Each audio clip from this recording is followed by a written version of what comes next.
juga Bapak Bupati sekaligus penasehat, juga yang hadir ada yang saya taatimi, saya muliakan. Ini guru saya juga di Jakarta, juga yang saya hormati dan saya taatimi guru saya Ustaz Hamdan Badiku, serta para asatidzah Ustaz Muslim, ada Ketua PCNU Doni Bolangu Ustaz Sulaiman Adagawu, dan para hadirin hadirat muslimin dan muslimat yang insya Allah kita yang sakit disembuhkan oleh Allah Subhanahu wa taala. Insya Allah yang banyak dosa diampuni dosa oleh Allah Subhanahu wa taala. Insya Allah yang bisa dibahagiakan oleh Allah Subhanahu wa taala. Alhamdulillah, ini sebenarnya karena perintah dari beliau, namanya Bupati yang perintah ini, masya Allah, nasihat yang itu masya Allah. Jadi mau harus mau. Jadi saya sebenarnya yang datang silaturahim. Saya tidak bisa ada acara, kemudian pokoknya saya bilang selesai tidak selesai saya harus datang. Nah, dia sampai, masya Allah, sudah makan. Jadi barakahnya dimakan saudara. Ini saya bilang ke Ustaz Hamdan, ini sudah yang keempat kali kayaknya ini. Karena ba'da maghrib acara, ba'da isya acara, sampai 2 kali makan itu. Makanya di sini juga makan lagi, masya Allah. Alhamdulillah, tapi tetap makan. Sebagaimana Imam Syafi'i datang di rumahnya Imam Ahmad bin Hanbal, itu beliau makan banyak. Ditanya, kok kenapa makan banyak? Dia bilang ini berkahnya luar biasa. Ya, makan di rumahnya orang soleh itu luar biasa. Bersama orang-orang soleh lagi, masya Allah. Alhamdulillah. Mungkin di kesempatan ini ada satu ayat yang luar biasa dari Allah Subhanahu wa taala tentang rahmatnya Nabi. Karena kita hamlu tasawuf atau hamlu tasawuf, keinginannya tasawuf itu adalah kasih sayang, adalah menyampaikan bagaimana diri kita itu menjadi orang yang paling menyayangi kepada sesama makhluk. Nabi SAW disifati di dalam Al-Quran, فَبِمَا رَحْمَةٍ مِّنَ اللَّهِ لِنْتَ لَهُمْ, ya, dengan berkat daripada rahmatnya Allah kepadamu, engkau itu jadi lembut. Jadi Nabi Muhammad itu sosok yang paling lembut. Jadi kalau mau tanya, bagaimana sih Nabi? Paling lembut sudah. Ya, semuanya lembut, suaranya lembut, tutur katanya lembut, senyumnya bikin tenang. Kata-katanya ahla minal asal, lebih manis daripada madu. Itu kalau kita bicara Nabi. Fabima rahmatin minallahi linta lahum walau kunta faddan ghalidal qalbi lan faddu min hawlik. Kalau seandainya engkau keras, kata Allah, engkau keras, maka lan faddu min hawlik, orang-orang di sekitarmu akan menjauhimu. Coba lihat Pak Bupati, mungkin orang dekat terus karena beliau lembut. Nah, ini mensifati sifatnya Rasulullah, dan itu kita tidak dapatkan dalam ilmu syariat, tapi kita dapatkan dalam ilmu ihsan. Nah, ini ihsan ini Bapak Ibu melembutkan kita. Bagaimana kita yang tadi keras jadi lembut, bagaimana hati kita yang keras menjadi lunak. Nah, ini yang kita inginkan. Dan itu tidak cukup dengan ihsan, tapi dengan guru. Ya, karena kalau kita cuma baca buku, baca, tidak ada bimbingan dari guru, maka kita dhal, bisa sesat, bisa melenceng di orang punya hati. Nabi Muhammad jemaah sekalian itu pernah dari kasih sayang yang zahir, ya, kita bicara yang zahir. Beliau itu punya cucu namanya Hasan dan Husain. Beliau kalau sholat, Hasan itu main di belakangnya Nabi. Jadi main di belakangnya Nabi. Nabi Muhammad itu tatwilus sujud. Beliau memanjangkan sujudnya karena rahmatan bihim. Rasa kasih sayangnya Nabi, takut mereka terganggu dalam mainannya. Jadi pundaknya Nabi jadi kuda, dan Nabi lagi sholat. Itu rahmatnya Nabi. Kalau kita kan masih lihat, ada yang orang batu lama begitu sampai selesai, tidak kan? Nabi Muhammad ditunggu sama beliau. Kalau kita mungkin kita tetap masa diri, berdiri sambil menahan anak. Kalau Nabi tidak, beliau tetap sujud sampai mereka selesai bermain. Itu rahmat yang zahir dari Nabi. Dalam riwayat lain, Nabi Muhammad itu pernah mencium Hasan, dicium. Datang satu orang, ini perhatikan hadisnya, namanya Aqra bin Habis. Dia sampai di rumahnya Nabi, dia lihat Nabi Muhammad lagi cium Hasan dan Husain. Kata Nabi Muhammad, kata orang ini, ya Rasulullah, aku bantah. ente cium dia, ini anak kenapa kamu cium? Li asyra waladan, anak ini punya 10 anak, maqabaltu ahadan, tidak ada yang pernah cium satu pun. Tapi anak 10, dia tidak pernah cium, hatta cuma satu. Kenapa engkau cium ini? Nabi Muhammad sambil memperhatikan dia, kata Nabi, man la yarham la yurham. Orang yang tidak penyayang tidak mungkin disayang sama Allah. Dari bahasa ini, para ulama ahli tasawuf mengatakan, orang yang tidak memiliki sifat kasih sayang tidak bisa sampai kepada Allah. Jadi ini penting sekali, ikhwan. Jadi rahmatnya kita itu bagaimana dalam lingkungan kita sehari-hari di dalam rumah, sesama kawan, sesama sahabat, sama tetangga. Ini harus memiliki sifat rahmat.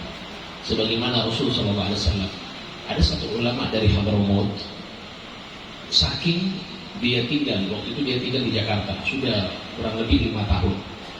Akhirnya sudah waktunya dia harus pulang ke Yaman. Ketika dia mau pulang ke Yaman, tetangganya non-muslim tetangganya itu nangis. Yang muslim lain biasa, dia ini tetangga non-muslim nangis. Ditanya, kok kenapa kamu nangis?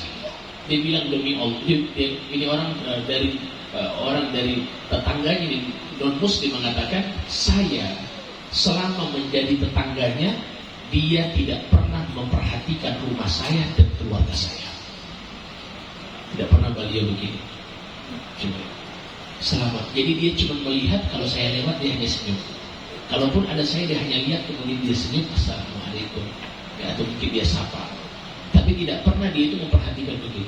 Rumah saya tidak pernah diperhatikan dan keluarga saya tidak perhatikan. Dia menjaga kehormatan saya. Maka saya bersedih memiliki tangga seperti ini kemudian pergi. Nah ini akhlak yang sampai terus-menerus bersambung kepada warasatul anbiya, yaitu para ulama. Sekarang jemaah sekalian, salah satu sifat Nabi itu Nabi Muhammad tidak mau membuat orang malu. Itu sifatnya Nabi, tidak mau membuat orang lain malu. Ini perhatikan betul ini. Kita ini berapa kali membuat orang malu, berapa kali kita menyinggung perasaan orang. Nabi dalam hal yang paling kecil tidak mau orang itu merasa malu. Salah satu riwayat disebutkan begini. Satu waktu Nabi Muhammad lagi duduk di majelis, kumpul sama sahabat. Tiba-tiba di majelis lagi menerangkan ilmu, ada yang kentut. Coba kalau kita lagi begini, tiba-tiba ada yang kentut, bagaimana itu para sahabat? Kentut keras, kedengaran satu majelis. Nabi Muhammad waktu itu tahu siapa yang kentut. Cuma Nabi Muhammad pura-pura seakan-akan beliau tidak mengetahuinya. Sahabat semua saling nengok satu sama lain. Ini siapa yang kentut tadi? Ya. Akhirnya Nabi Muhammad tetap melanjutkan pembicaraan. Subhanallah, sampai di Nabi Muhammad dengar ada satu sahabat bilang, sudah, nanti kalau setelah ini ada yang berwudu, karena waktu itu antara maghrib dan isya. Nanti sebentar ini kalau ada yang berwudu berarti dia yang kentut tadi. Bisa dipahami ya? Jadi yang berwudu dia pasti yang kentut, karena yang berwudu itu pasti wudunya batal.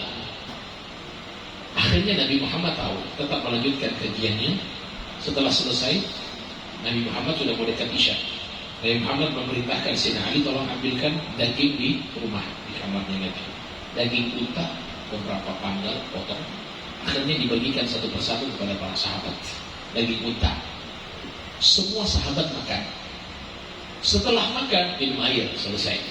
Kata Nabi Muhammad, man akala lahman naqa falyatawadda. Barang siapa yang memakan daging unta, maka berwudulah dia. Semua sahabat makan. Ya, semua sahabat ikut makan. Jadi semua sahabat berdiri. Saya tadi makan daging unta, berarti saya harus wudhu lagi. Akhirnya semua sahabat berwudhu dan orang yang kentut ini mengatakan, alhamdulillah saya kentut tidak diketahui. Karena semuanya ikut wudhu. Ada akhlak sih. Ini akhlak yang luar biasa, yang jarang sudah sama kita. Tidak membuat orang malu. Sallallahu alaihi wasallam. Ini akhlaknya Rasul. Jadi kita harus tahu ternyata begini akhlaknya Nabi. Jangankan sahabat, di dalam rumah bersama istri. Pernah satu waktu Nabi Muhammad lagi datang ke rumah menanyakan, hal indakum ta'am, ada makanan di rumah. Akhirnya istrinya bilang, ya Rasulullah, mana jidu syai' illa al-khal. Di rumah tidak ada apa-apa kecuali cuka. Apa? Cuka. Kira-kira cuka bagaimana itu rasanya? Tidak ada makanan kecuali cuka ya Rasulullah. Memang tidak ada makanan waktu itu. Coba lihat akhlaknya Rasul. Kata Nabi, tak, mana sini? Tak, ambil itu cuka di sini. Jadi istrinya antar sama Nabi dengan roti. Waktu itu makanan paling rendah itu cuka itu di zaman itu. Dikasih sama Nabi, apa kata Nabi? Ni'mal khal, ni'mal idam al khal. Sebaik-baik lauk pauk adalah cuka. Karena ingin menjaga perasaan istrinya. Jadi sepaling enaknya pauk lauk itu adalah cuka. Allahumma sholli ala sayyidina Muhammad. Jadi istrinya langsung senyum, gembira, tidak mau mengecewakan istrinya. Nah ini rahmatnya lagi, kelembutannya Rasulullah Sallallahu Alaihi Wasallam. Ya, banyak kisah-kisah kalau kita baca ya, para sahabat bagaimana dengan Rasul Sallallahu Alaihi Wasallam. Bertepatan jamaah sekalian ini pada tanggal 1 Muharram. Ya, saya ingin mengingatkan ada satu amalan. Ini amalan dari Sayyid Muhammad bin Alwi bin Abbas Al-Maliki. Beliau dari Mekah, ulama besar, sudah meninggal. Untuk 1 Muharram itu beliau menganjurkan minum susu putih, bukan susu coklat, susu putih. Kita minum susu putih tafa'ulan. Apa itu tafa'ulan? Mengikuti agar supaya sifatnya kita bisa seperti itu. Susu itu putih kan? Maka kita menginginkan dengan susu itu bisa membersihkan hati kita menjadi putih. Dengan tafa'ulan agar supaya akhlak kita yang kotor menjadi bersih seperti putih, susu putih. Dengan tafa'ulan supaya kita itu di kehidupan tahun ini insya Allah tidak kotor seperti tahun kemarin. Nah, jadi para ulama seperti Syekh Muhammad mengatakan minum susu, baca minum susu, Allahumma barik lana fima rozaqtana wazidna minhu. Itu doanya. Ya, itu doa diajarkan oleh Nabi Muhammad. Allahumma barik lana, baca sama-sama, Allahumma barik lana fima razaqtana wazidna minhu. Pesan haram semua keluar susu barangkali di rumah. Nanti minum di rumah, jangan minum di sini. Susu putih nanti batasnya sampai subuh nanti. Jadi sampai subuh nanti itu batasnya. Jadi sebelum subuh seakan pulang ke rumah kita minum susu itu, susu putih. Tafa'ulan, kita ikuti itu supaya membersihkan batin kita, insya Allah di tahun ini lebih baik lagi, insya Allah. Ya, jamaah sekalian, 1 Muharram pasti tidak lepas dengan hijrahnya Nabi. Ya, kita harus sedikit, saya ingin ingatkan sedikit bagaimana hijrahnya Nabi dari Makkah ke Madinah. Itu ke Makkah dan Madinah hadirin disambut oleh para sahabat dengan tala'al badru alaina. Itu sampai di Madinah, orang-orang Yahudi ikut menyambut. Yang aneh, ada salah seorang pendeta Yahudi namanya Abdullah bin Salam. Dia ketika melihat Rasulullah, dia bilang apa? Wallahi lamma ra'aitu wajhahu alimtu annahu laysa biwajhi kadzab. Demi Allah, ketika awal saya melihat wajahnya Nabi, saya langsung yakin wajahnya dia bukan wajah berdusta. Nyata, asli, indah. Ini wajah bukan wajah pembohong ini. Ini memang Nabi dan Rasul yang diutus oleh Allah. Akhirnya dia masuk Islam di tangan Nabi. Nabi Muhammad sampai di sana hadirin. Coba bayangkan, Abu ya, kalau datang di daerah itu sudah disiapkan ya tempat tinggal. Semua orang menginginkan Abu ya tinggal di rumahnya atau tidak? Kita kalau datang Abu ya datang ke orang lalu kira-kira mau enggak? Kita orang mau semua rumah kita jadi tempat tinggalnya Abu ya? Nah, semuanya mau. Rasulullah sampai di Madinah itu semua orang suka Nabi itu tinggal di rumahnya. Akhirnya Nabi Muhammad bingung, ya Allah siapa ini? Mau tinggal di mana saya? Akhirnya Nabi bilang apa? Coba lihat. Kata Nabi, ini unta yang akan memilih. Jadi unta itu jalan terus sampai berhenti di salah satu sahabat Nabi namanya Abu Ayyub Al-Ansari. Ketika dia berhenti, kata Nabi sudah, ini unta berhenti berarti saya tinggal di sini. Akhirnya Nabi Muhammad tinggal di situ. Abu Ayyub Al-Ansari itu rumahnya 2 tingkat, tapi ingat terbuat dari tanah, bukan semen seperti kita ini, bukan cor, dari tanah. Lihat semuanya. Ya, mau lihat rumah begitu ada sekarang di Yaman. Kalau daerah Saudi itu hampir sudah tidak ada, rata-rata sosmed. Di Yaman itu masih tanah liat, berarti masih tanah liat, jadi tapi keras. Jadi rumahnya itu biar 2 tingkat sampai 6 tingkat pun masih kuat.